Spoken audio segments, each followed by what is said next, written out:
한 주간 동안 잘 지내셨습니까? 네.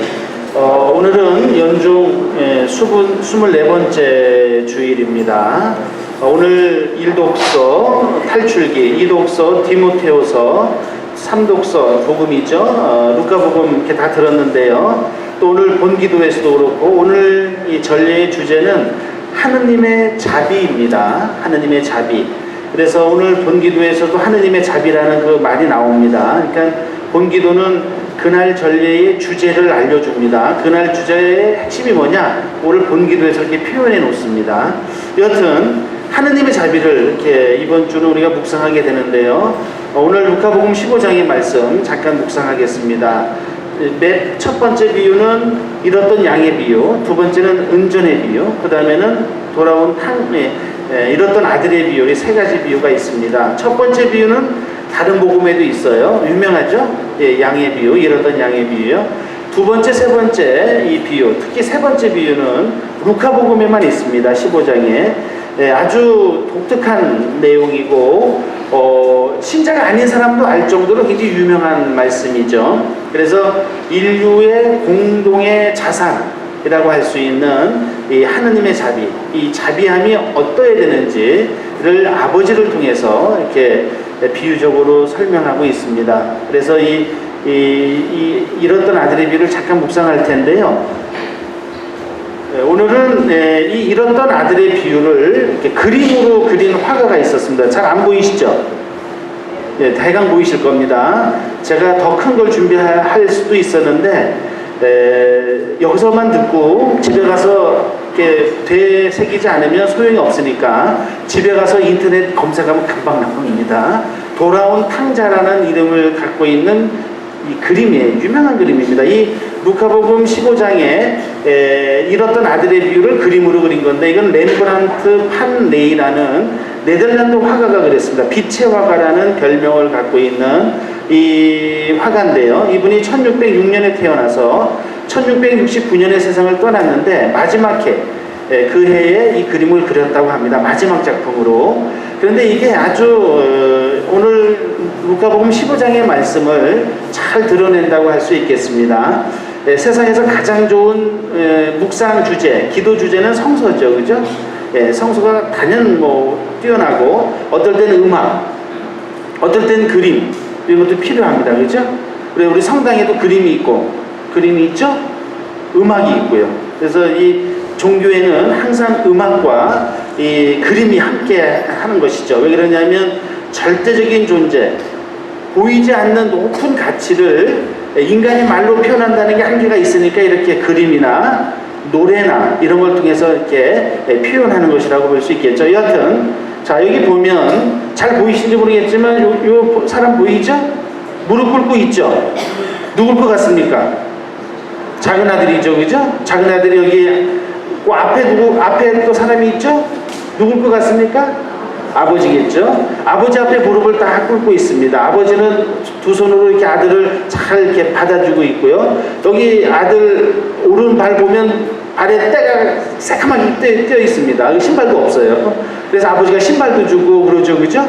옷도 남루하고 무릎을 꿇고 딱 아버지의 품에 안겨 있습니다.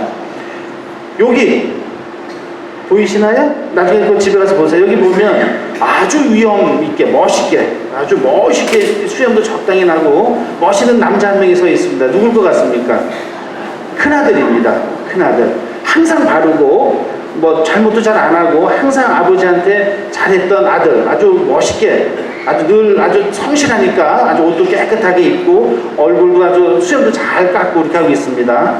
자, 이 그림, 이 나머지 두 명의 사람은 이제 개꾼이죠. 그냥 이게 중요하지 않습니다. 두 명은. 근데 여하튼 자, 이걸 보면 하느님의 자비를 이렇게 드러냈는데 아버지의 자비로운 모습이 이 그림을 보면 느껴집니다. 그러면서 아들이 무릎을 꿇고 정말 회개하는 모습이 있습니다. 자, 하느님의 자비는 항상 우리에게 늘 주어지고 하느님의 자비는 확실히 믿으셔도 되는데 이 하느님의 자비를 우리가 마음껏 누리고 그것을 알아들으려면 뭐가 필요합니까? 작은 아들이 했던 회개가 필요하다는 겁니다. 유일한 하느님의 자비를 누리기 위해서 유일한 조건은 하느님의 회개입니다. 오늘 바리사이하고 율법학자들이 사람들을 예수님이 그 사람들 세리하고 죄인들하고 있으니까 굉장히 못마땅했습니다. 바리사이하고 율법학자들은 자기들이 하느님의 계명을 더 잘 알고 있고 깐에는 더 잘 지킨다고 생각했어요. 11조도 잘 내고 규정도 잘 지킨다고 생각했습니다. 그래서 하느님의 자비는 본인들이 누린다고 생각했어요. 근데 본인들의 예상은 빗나갔습니다. 그 사람들은 이쪽에 속합니다. 큰아들. 바르게 사는 거 맞아요. 열심히 봉사도 하고 똑똑하기도 하고 또 나름대로 열심히 기도도 하고 뭐 피정도 하고 다 합니다. 그런데 이쪽에 속해요. 하느님의 자비를 받는 사람은 그러한 인간이 잘할 수 있는 것들은 부가적인 것입니다. 그냥 부가적인 거예요. 더 중요한 건 뭡니까? 인간이 할 수 있는 게요? 하느님 앞에 우리가 공의 있고 뭘 잘해서 은총을 받겠습니까? 아니죠. 이게 중요한 겁니다. 하느님께 자비를 받는 건 뭐냐? 뭐가 잘나서 받는 게 절대 아닙니다. 하느님 앞에 잘나면 뭐가 잘났겠습니까? 인간 앞에도 별로 잘나지 않은데요. 인간은 다 똑똑한 사람도 많고 다 이게 또 분명하지 않은데요. 하느님 앞에 말할 것도 없습니다. 하느님 앞에 자비를 받으면 어떻게 됩니까? 겸손하게 늘 회개하는 사람입니다. 이 사람이 하느님의 자비를 받고 사랑을 받는다는 겁니다. 큰아들 잘했어요. 잘했는데 결정적으로 한 가지가 안 됐습니다. 교만하게 사랑을 모릅니다. 잘난 것 같은데 본인도 잘났다고 생각해요. 굉장히 교만해요. 그런데 결정적으로 겸손한 사랑이 없습니다. 그러니까 하느님의 자비를 못 받고 이렇게 뻣뻣하게 서 있는 겁니다. 훌륭하긴 훌륭합니다. 그러나 하느님 앞에는 아직 한 가지가 부족합니다. 하느님은 대단한 것을 요구하지 않습니다. 당신에 대한 믿음과 겸손한 태도와 늘 자기 자신을 낮추고 바꾸려는 태도만 있으면 하느님의 자비는 풍성하게 오는데, 안 그러면 본인이 잘못한 것도 없다고 생각하고 회개할 것도 없다고 생각하니까 하느님의 자비를 받을 구석이 없습니다. 원래 빈 그릇에 많은 것이 담기죠.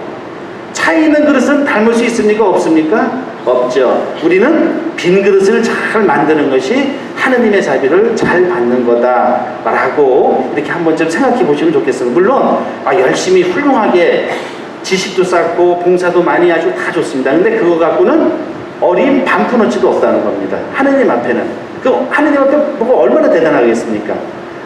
되게 중요한데 그거는 비울 수 있는 태도가 돼 있을 때만 하느님의 자비를 더 받을 수 있다는 거, 이 점은 좀 생각해 볼 필요가 있겠습니다.